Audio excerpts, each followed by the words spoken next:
And when you think about the products that we use day to day, whether they're beauty products or, might be a frying pan or a spatula, plastic spatula or anything, how many of these sort of day-to-day consumer products have toxic chemicals in them, or at least one toxic chemical? Almost everything. And it might shock you to think that it is almost everything, but unfortunately it is. It's because our world now is overcome with plastics, single-use plastics, plastic containers, food containers. Almost everything that we know of has some plastic element to it. And that's really at the root of a lot of the problems that we have, because the chemicals that are used to create the plastics are leaching. The plastics themselves are breaking up, leading to microplastic and nanoplastic release that we are just being constantly bombarded with on a daily basis. And what about beauty products? Because I had this conversation with my partner recently. So we're in the process now. I'm 32 years old. So it's that kind of season of life where you start thinking about having a family and kids and such. And so we've both become pretty conscious of the products that we're applying every day, from shampoos to deodorants. For the most part, if you grab a product off of a store shelf, 9 times out of 10, there are chemicals of concern in them.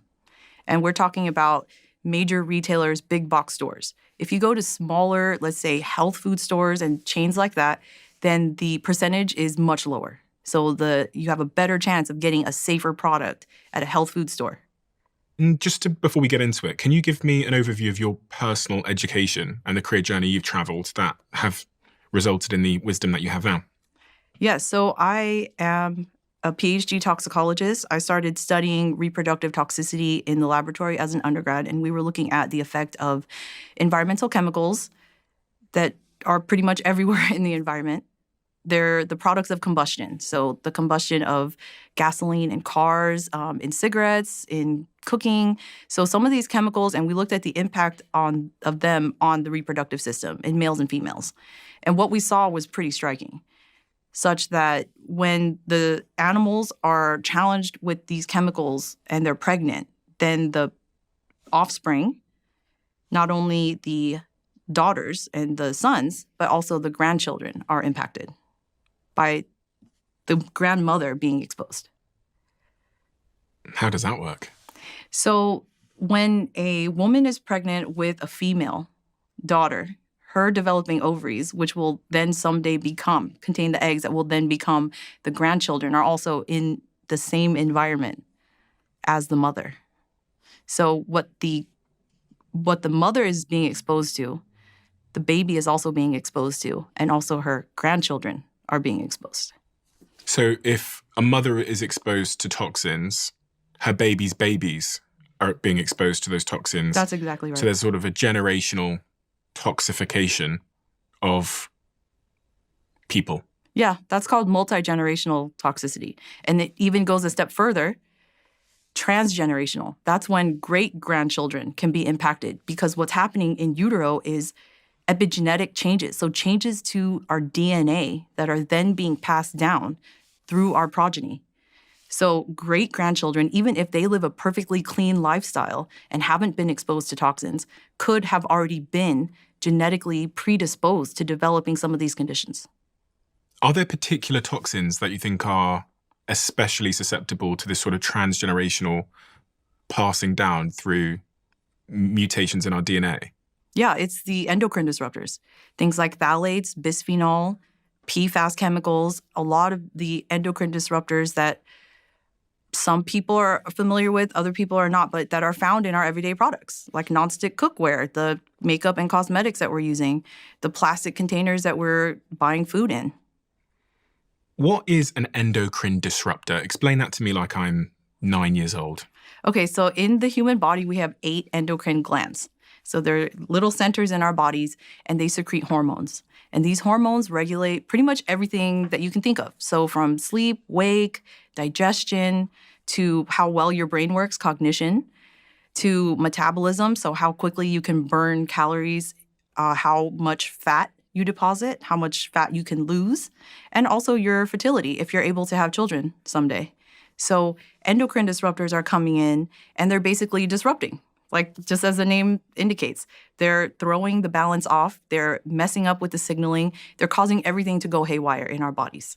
So we really need to be careful, especially for children whose bodies are rapidly developing. And then you're throwing in these endocrine disrupting chemicals. It's like adding gasoline to, like a dumpster fire, basically. And as it relates to children, are they especially susceptible to endocrine disruptors because they're in a developmental stage? Absolutely. So with children, it's extremely unfortunate that they are the most susceptible and most vulnerable to a lot of toxins because, like you said, they're growing. They're not able to detoxify. In fact, a child's detoxification capacity doesn't fully develop until the age of 10 years. So, detoxification capacity, what's that? Yes, so the ability of your body to detoxify chemicals. We all have it. Everyone has it. The liver and the kidney are the detox organs, the main ones. But we have this capability of being able to break these chemicals down and remove them so that they don't cause harm in our bodies. But with children, that ability isn't fully developed until the age of 10 years old. So if you think about all these little children, they're being exposed even before they're born, after they're born, and then they can't even get rid of these chemicals from their body until they're 10 years old. And what are some of the illnesses or diseases that we see in children that have been heavily exposed to these endocrine disruptors in our everyday environment? The worst is cancer. So we see an increased risk of childhood leukemia with certain exposures. There's also neurodevelopmental delays, so cognitive deficits in children that are exposed to these chemicals. We also see increased rates of obesity. Obesity in children is skyrocketing now. Unprecedented levels that we have not seen before. And it's likely due to these chemicals and this genetic predisposition and programming that kids are just being dealt the worst hand possible. What about things like neurodivergence? Is there links between things like ADHD and these endocrine disruptors? And, ADHD, autism, et cetera, et cetera? Yeah, there is a link, actually. So some of these chemicals have been known to worsen these behavioral conditions, like ADHD and autism, like you mentioned. And have they done studies on this? Yes. So there's associations where they'll measure the amount of these chemicals in children through their urine or through their blood, and they'll confirm the severity of these conditions and be able to correlate it with the amount of the chemicals in their bodies. And what about the impact this has on things like puberty? Because I was reading some stats before that. I think is it women are having... Girls are going through puberty earlier and earlier, or is it later and later? I can't remember. It's one of the two. It's earlier and earlier. So children who are being exposed to these chemicals are experiencing earlier puberty, earlier breast development, earlier menstrual cycles. And what that does is actually shift the entire window. Because if you think about it, we're born with a set number of eggs in our ovaries. Once those eggs are gone, that's when you start having menopause. So what's happening when you start your period earlier, you actually go through menopause earlier. And that can come with this whole host of risk factors, bone fractures, and so on and so forth. And this is because of those endocrine disruptors? Likely, yes. How would they know? They've done studies on this as well. So you can see that they've done observational studies where they'll ask families, when did your child start using beauty and personal care products, which are loaded with these chemicals? The children who used more products have more phthalates, more endocrine disruptors in their blood and in their urine, and then they have earlier puberty, unfortunately. And as it relates to fertility, generally, in adults, are you aware of the shifts we've seen in infertility? Like, what are the numbers? How do you quantify the changes? Well, over the last 100 years or so, there has been a drastic decline in the number of live births. So that's one of the numbers that I have looked at recently, right? So it isn't necessarily that more people are experiencing infertility. It could be a measure of people are having children later, could be. People are just having less children. But it is an overall measure of population level. So it looks like there's just less children being born. And that could be for a whole number of reasons, right? Are people not able to have kids? Are they choosing not to have kids? I would almost argue that it's the fact that people are not able to have kids. When you correlate that with the fact that sperm counts have declined by 50% worldwide, that is absolutely astonishing. We're not at the point yet where humans will go extinct. But if we continue on this path and don't make changes, which there are many ways that we can make changes, then we might be looking at population decline. Isn't it the job of the FDA or some kind of government body to regulate the chemicals that are in our everyday items? You would think, right? In Europe, the European Commission has a much better system of regulating chemicals. So they require upfront chemical testing depending on the amount that is produced. So chemical manufacturers need to provide data. So they have to fund these studies, these laboratory studies. They have to fund them and provide this package of information to the European Chemicals Agency, or ECHA.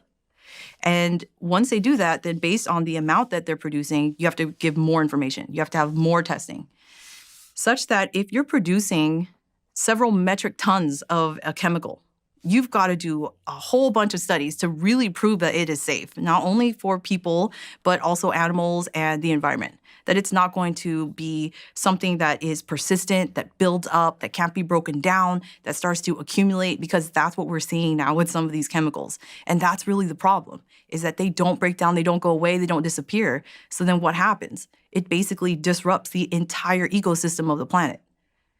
And we're not disconnected from that, right? We're connected to the ecosystem. We rely on that. So if we're looking at it from the standpoint that testing of chemicals up front, that is absolutely something that we should be doing. But no one is really mandating that except in Europe.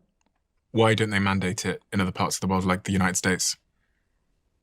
Our system wasn't set up like that over here. I think we've got a different relationship between the government and with industry. I think there is a lack of regulations, a lack of requirements for toxicity testing, combined with the lack of corporate responsibility.